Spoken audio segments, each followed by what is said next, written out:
Welcome to What the Ruck Just Happened, a series brought to you over the Rugby World Cup where I talk about my views and opinions of each day and all the action of the Rugby World Cup. Now, day one had a huge expectation to live up to. The opening day of the Rugby World Cup had quite a story to live up to. Can day two live up to that expectation? Can it deliver more of the excitement? Well, if you've been tuning into the matches, you'll know full well exactly what we witnessed yesterday in day two of the Rugby World Cup. Some massive results as we've seen Tonga up against Georgia, Ireland up against Canada, of course South Africa, their first match up against Japan, and then the French took on the Italians in a Six Nations battle. I'm here to have a go over these matches, say what I think happened, and of course for you guys to have your opinions back as to what you thought went out on the field for these four matches. I like to make these as detailed as possible. I don't want to come on here to you guys and say, oh, I think Japan played pretty good. You know, it was a pretty big result. They beat South Africa. But, you know, it's a good result. There, that's it. Day two's done. Bye. No, it's not happening. Not happening. It's all about passion here. It's all about detail. And it's all about opinions, which is where you guys come in as well. We had some great feedback coming in from part one of What the Ruck Happened. We're here for part two, and I want more of the same from you guys. Not so controversial probably today. Things pretty much as is. So we may as well kick things off at the beginning where it all began with the Tongans up against the Georgians. Now this was a big matchup as well. The Tongans going into that slight favourites over the Georgians. A few places ranking different between the two sides, but there was a tale of two teams kind of similar in the way they play. You'll probably think that Tonga are a bit more flair and a bit more speed out on their backline than the Georgians, but we all know, and we all know very well now, just how big, just how powerful, and how good these big men from Georgia are. And let's be fair, they are massive, massive men. So this match, the first one to kick off, and beautiful sunny weather as well, I might just add, which isn't that kind of rare for England to have sunny weather? I'm sure someone will correct me there if I'm wrong on that one. But it was the first match of the day, and straight off the bell, you know, everything you expected was what was coming true in this match. One man especially was proving to be an absolute cornerstone of this Georgian side. That man, of course, Gurgodzi. We all know about him. We've seen him playing professionally in the Northern Hemisphere as well. He is big. He is massive. He is influential. He is just the talisman of Georgian rugby, and he was leading by an absolute example. One thing I found quite interesting from this match as well is that majority of the lineouts all went to the back, which is good to see. Not playing it safe, it shows decent skill to be able to piff the ball all the way to the back and time it, get it right and do it all nicely as well. So that was always a good thing to see, and it was quite an exciting matchup as well with the big powerful Georgians, you know, the physical Tongans as well, trying to keep it tight, trying to keep it in their forwards. Both teams, the Tongans looked at their backs, the likes of Vainikolo I thought was very express, very good as well, but just couldn't find his way through the thick wall that was the Georgian defence. The first try after some penalties come to the big Georgian man we were just talking about, Gurgodzi. He scores the opening try, and how else would you expect him to score it? Carrying at least half the Tongan team behind him on his back, he just bulldozes his way over and scores a phenomenal try that just shows, you know, great balance, great strength, great awareness as well to, you know, put the ball down as where he did, reach out. He knew exactly where he was. He's done it a million times before. He is really just was at the top of his game against the Tongans. He scored the opening try, and at the halftime break, it was 10-3 to the Georgians. Now, I thought at this point in the match that this is nearly almost an upset, you know.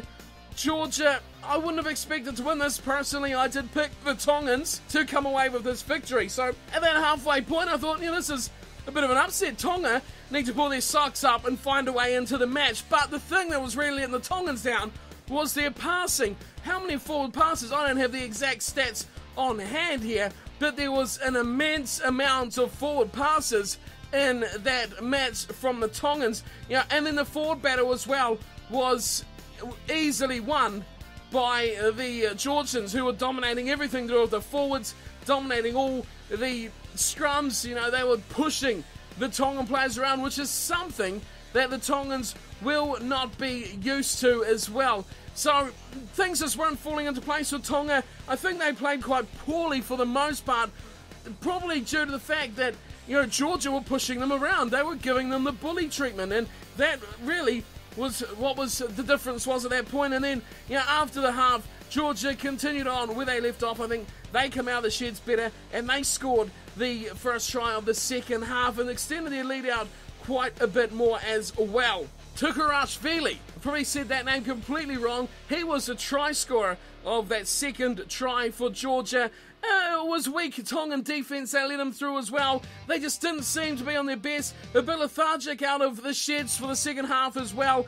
It was a disappointing display. I thought Tonga is a decent side, and I was really hoping, the likes of Fiji, Tonga, and Samoa were going to show, that they aren't, the push-arounds that people do expect them to be, and they had the potential here. They should have put the pounder on the Georgians, but credit to Georgia, of course. They showed their hand at how well they are developing as well. There was a huge chance for Piatau to score for the Tongans, but eventually it was not awarded a try. Big chances like that are what was letting down the Tongans in their attack.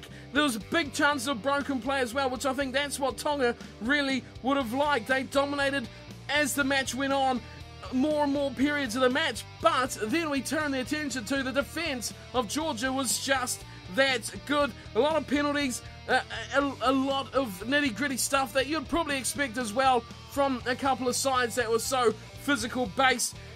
Things got interesting though near the end, as in for the try went Vainakolo to make the scoreline 17-10, Georgia with a 7-point lead, but a yellow card was dished out to Georgia for consecutive penalties for offside, which that made the game really interesting right at the end when it was 14-15, Tonga down by 7, and they were really hot on the attack. So to concede the try and get a man in the bin for a yellow card was massive for the Georgians, but as it turns out, they stuck hard, they stuck true to their patterns, and their defence eventually won them out the match. 17-10 was the final score from that game. So these matches, 4 of them to go through for this, so we'll try not to dally around too much. Of course, the big one coming up, number 3, which is the South African versus Japan game. But we'll go on to the second match, and there's really not a huge amount to talk about from this one. It was Ireland versus Canada, and as we've seen all the matches so far, 5 all up, that it's been pretty close. Regardless who's playing, they've all been pretty close, except for one, and this was the one. Ireland just dominated from the outset to the end.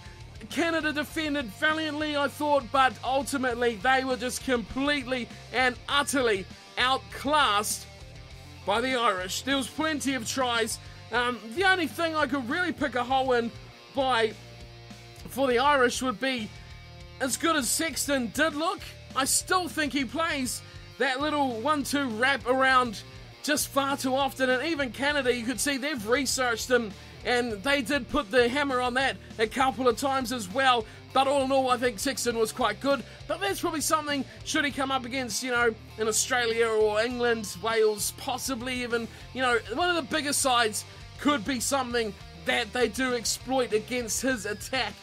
But all in all, try fest going everywhere. O'Brien with a try, Henderson with a try, Sexton with a try, Dave Carney with a try, just tries everywhere. Cronin with a try, Rob Carney with a try. But it was Canada who did get the one try, and that did go to the man who is probably the most known out of the whole Canadian squad, DTH Van der Merwe. A great try as well, kicked it straight into his guts. He just caught it and scampered away a good 50-60 metres to the try line. A very good try. It was great to see Canada get some points. Never like to see a team left on 0, but that was the only glimmer of hope they received. They defended. I think they played very passionately. They threw everything on the line out there, the Canadians, and you can't fault their passion. and their commitment to the game. O'Connell did eventually get a yellow card. Another one, there has been a yellow card in all but one of the Rugby World Cup matches so far, and that just, again, I said in the first part of these videos, you know, that yellow cards are too often. It just asserted my point that there's far too many yellow cards. And the thing I found worse is that team, you know, the commentary sides and media are calling for yellow cards for repeated infringements, but I just feel it ruins a matchup. Where do you go with this? Do you penalise the man regardless of the match, or do you give it up and try to have the fairest game you can? I guess it goes depending. You know, discretion is always the biggest part of this, but it just is so annoying when you have a good matchup and then someone gets sent off and we're way back, man down, it's all over, curtains are gone, goodbye, and it just really ruins the game. But in the end, you know, 29-0 at half-time to Ireland.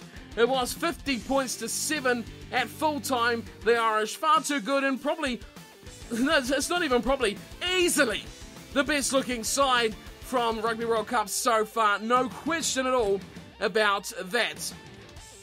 So now we go on to the big one. This is the one you've probably all been waiting for. South Africa versus Japan. On paper, 50-0. 50 to 10, 50 to 15 even, 60s. You know, what do? You say this is a guaranteed, you know, they would have been paying $1 nothing to win 13 plus. This is the effect of the actual game, how big a gulf there was between these two sides. Eddie Jones, former Wallabies coach, he was the man in charge of the Cherry Blossoms, and, well, if you've tuned into this match, you'll know what happens. If you haven't tuned into this match, maybe you should pause this video and check it out before you get ruined what exactly happened. I've written down in my notes that I wrote from that game that Japan shot out to a shock early 3-0 lead thanks to goal kicking of Gurumaru.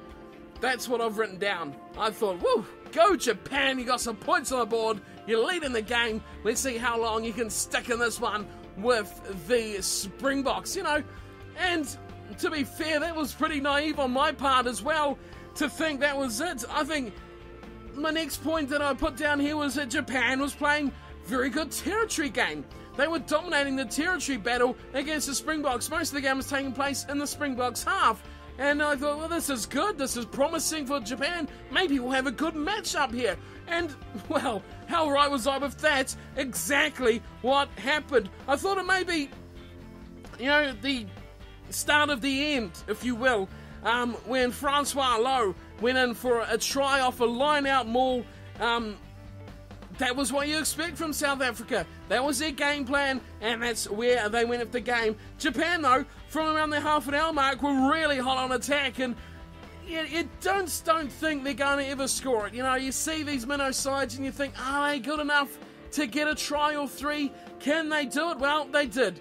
And it's the man Super Rugby knows very well as well. Leach from the Chiefs, dotting down the first try for Japan, but instantly replied by South Africa when it was the second try for South Africa. It was Bismarck du Plessis getting in again, driving maul off a line-out. What can you say, but that was the difference. That's all that South Africa had in their arsenal. I thought, you know, they were winning the match, not convincingly, but how strange was it that at half-time, South Africa were only leading 12 points to 10, but you always thought in the back of your mind, eventually, Japan is going to give up the ghost and it's going to be rolled over. So 12 to 10 was the halftime score, and I've put down here that Japan were competing quite nicely. They were playing excellent territory, which as a result was resulting in chances for them. And it was keeping South Africa away when really all South Africa did was kick the ball out of their own half. Now, this is something they've been very heavily criticised from by their own fans and media around the world, kicking the ball far too much out of their own hands, you know, giving the ball away and giving the other team a chance. Now, you wouldn't think Japan would be good enough to take these chances, but take it down a level here. They were good enough, and they were in this match at half-time. Straight after the break, it was a penalty to Japan. Now things were starting to get a little bit testy here as Japan were actually showing that they could possibly win this match. Look, Diego went in for try number 3, an absolute long-range thriller. For him, it was quite the run, but there was a good way out as well for the second row, and he did a fantastic job fending off multiple players, making his way all the way in. A great try from Diego, and shows just what a good player and excellent second row options that South Africa have, along with Ebenezer Beath, Diego as well, another one who was definitely in the camp as one of the world's best, becoming that kind of way. So you saw that again, a try for South Africa, and they're back on top. They're back in, and it's going to be a matter of time before they score another try. But no, Japan replied again with more penalties. They kicked their way through this match. Goromaru getting 5 penalty goals from the tee, which is a massive amount. That's 15 points from penalties. South Africa only managed 2. One for Lambie, one for Pollard from the tee for the South Africans. So that's a big point of difference, and I thought, wow, can they hang on and do something massive here, Japan? It is all on their shoulders. What can they manage to do? Then my hopes were dashed when Adrian Strauss absolutely steamrolled his way through for another try. That has been 4 tries for South Africa, and that put them in the lead. And you thought again, now South Africa's going to put the foot down and they're going to canter away if this ever given a fright. But this is funny enough as it is. Come on. This is what everyone thinks and expects. And, the thought of Japan possibly doing the upset was always in the back of the mind, but you always thought South Africa were good enough to finish the job. Then again, Japan fights back, and it is the fullback, Goromaru, scoring their second try of the match. They only scored 3 from the game, 1 less try, but the goal kicking was the difference, and it was the fullback, Goromaru, the goal kicker, who dots down. We are 29-29. It was getting very, very tense as the match wore on. And then, I'm thinking to myself, wow, Japan is playing bloody good. What the hell is going on here? Could this actually happen? But I still had the thought that no. South Africa's going to put this to bed, and they're going to finish the job. A penalty went over from Pollard in the 72nd minute. That put the lead out to 32-29. There was only 8 minutes remaining. Japan were matching South Africa not only at the end of this match, but throughout that full 83 minutes or whatever it was. They matched them, area for area, pretty much everywhere. They were never dominated in any area at all, which is just extraordinary to think that they did this. The game was really getting testy at the end, 3 points of difference. Japan were hot on attack, and then Österhuizen gets himself a yellow card in the 78th minute. Now you go, wow, they've got a chance. Well, time to wake up, South Africa. Japan is a man up. They've got a chance to win this match. Europe prop down. The changes had to come. Flank is coming off. The scrum was set. 5 minutes out from the South African line. They went left. They went right. Through the forwards, using the backs. They tried everything absolutely possible. But in the end, Hesketh, off the bench for Japan, slides in the left corner to win the match for Japan. My mouth was open in shock. My head was in my hands. I couldn't believe what I was witnessing.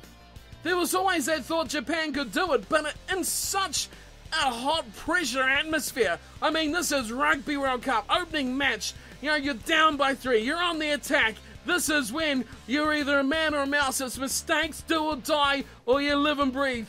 What is going to happen here? And then bang, into the corner. He scores a try, sliding in the tackle. Oh, and then the absolute dreadful thought comes to my mind. Don't tell me they're going to go to the TMO. Don't go to the TMO. You've awarded the try. Do not do this. Would be, imagine it. Imagine it. Japan score in the 83rd minute. Is it in goal or is it in touch? TMO. Controversial decision. Japan stolen their win. Oh, I could imagine it. I could really imagine that going down, but thank God it didn't happen. Japan got the win. Unbelievably, they got the win over South Africa. Now, let's take a breath here to think about how massive this is. This is, the talk is this is the biggest sporting upset in the world. Not in Rugby World Cup, not in rugby. In the world, any sport. This is how big of an upset this was. A tournament favourite, against a minnow of Japan, a rising nation. Big fan of where they're going, Japan, but surely no one, hardly ever, would have picked this to win. Now in New Zealand, there's a competition run by the TAB, which the betting agency, where you can pick the resultant margins for all matches in the competition. If you get every single match right, you win $1 million. $1 million, I know, right? That is a shit ton worth of money. Now, there was thousands, tens of thousands of people still in the running for this $1 million before South Africa took on Japan. There was 42 left post-match. Then, we had our final game, which the margin put out about another further 41 people. So, at the end of the day, there was one person left, which I'm sure, if he picked Japan to beat South Africa, I'd love to see what his other picks were from the rounds ahead. But, that just shows you the massiveness, the huge result that this was. And it made me think, is this a changing of the guard? Is this the beginning of World Rugby becoming a very hotly contested competition?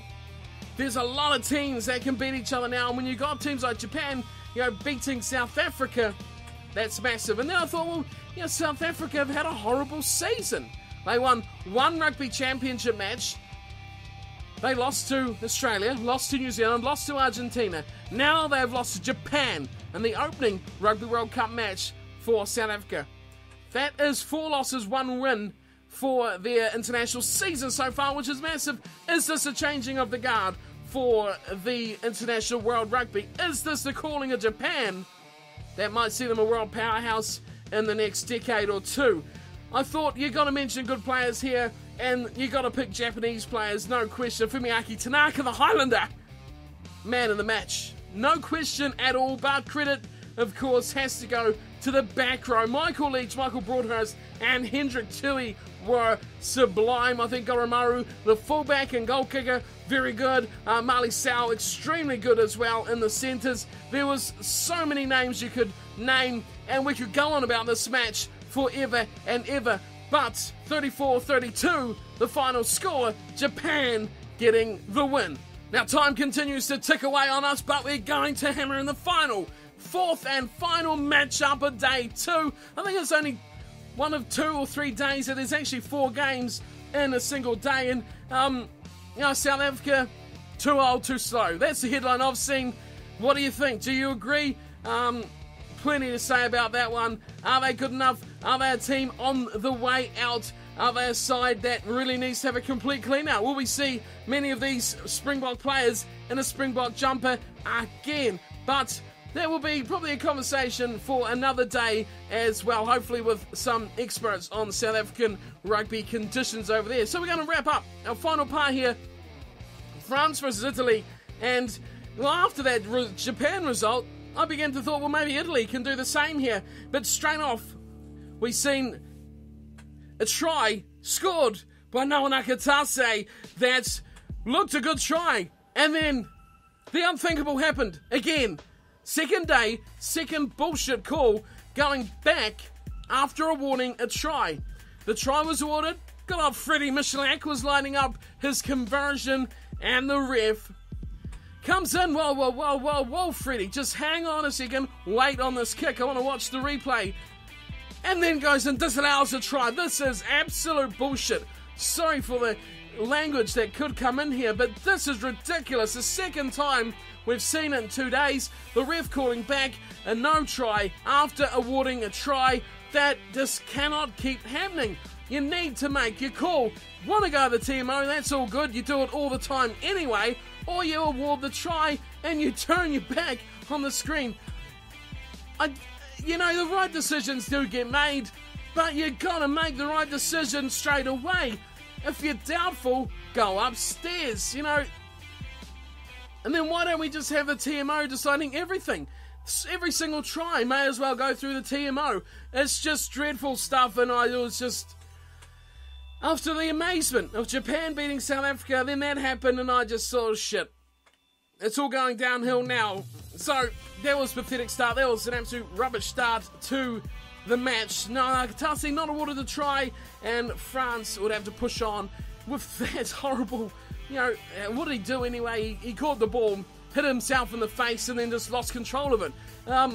It was a horrible miss, and you could tell almost by his reaction that something was wrong. It was a good try too, around the back pass from Pickamos, I think it was, that actually hit the defender, went into the in goal, and Nakatasi pretty much dived on it as well. But so Italy, their scrums, something they'll pride themselves on, was getting absolutely grilled. The Italian rugby, you know, they've got a good forward pack, and they pride themselves, kind of like an Argentina way, of their forwards being of the top quality, and the forward pack something that can at least hold their own in international rugby. Not what we've seen at all. Their scrums were getting destroyed by France, and they just weren't getting any momentum from penalties or knock-ons that the French gave away, and it just killed their momentum completely. A massive loss win for the Italians as well, with Massi going down, Achilles tendon injury, and from some early reports I've seen, it looks like his World Cup could be over as well. Something else I've seen from the Italian camp, that Sergio Parise could be gone for the whole tournament.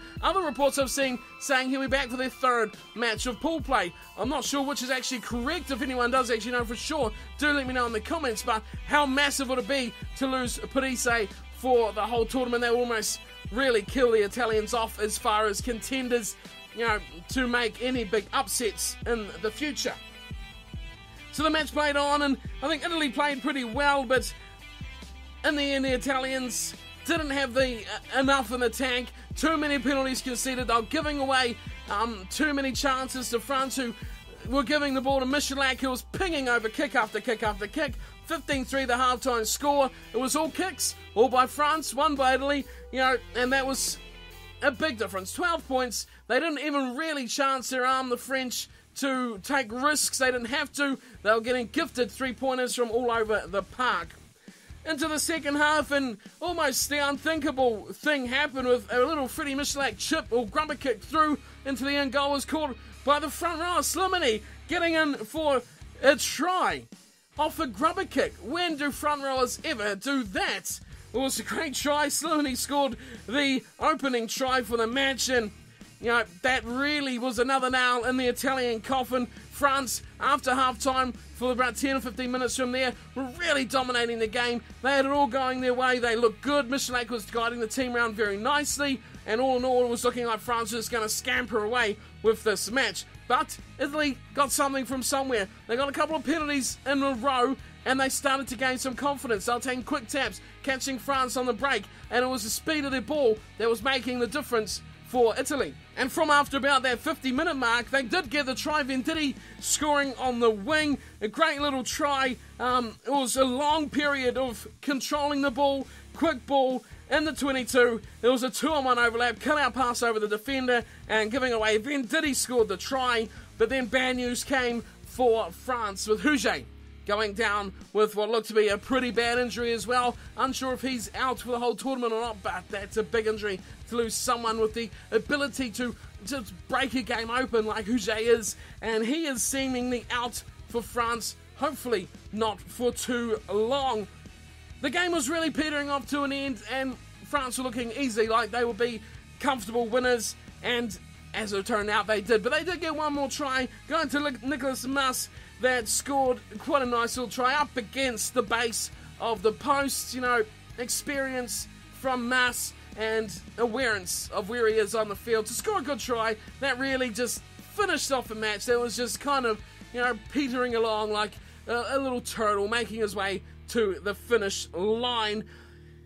A lot of offences in this match. It was messy. There was a lot of penalties. It wasn't the best game by either France or Italy, but I think France did look a lot better. They showed they are capable of carving up the defensive ham, as it were, and they looked ominously good. I think France could be a good team for the rest of this competition. Italy, I think there's not much going to come from them from the remainder of this one. You know, they've got to play Ireland, who look even better. Like that, how good does that France versus Ireland match look now between those two sides? Italy will make their numbers. They'll look to get qualification for 2019 and develop some good players coming through. But France look pretty good, and you know, apart from all the messiness and knock-ons and mistakes, it was a decent match for the first hour or so.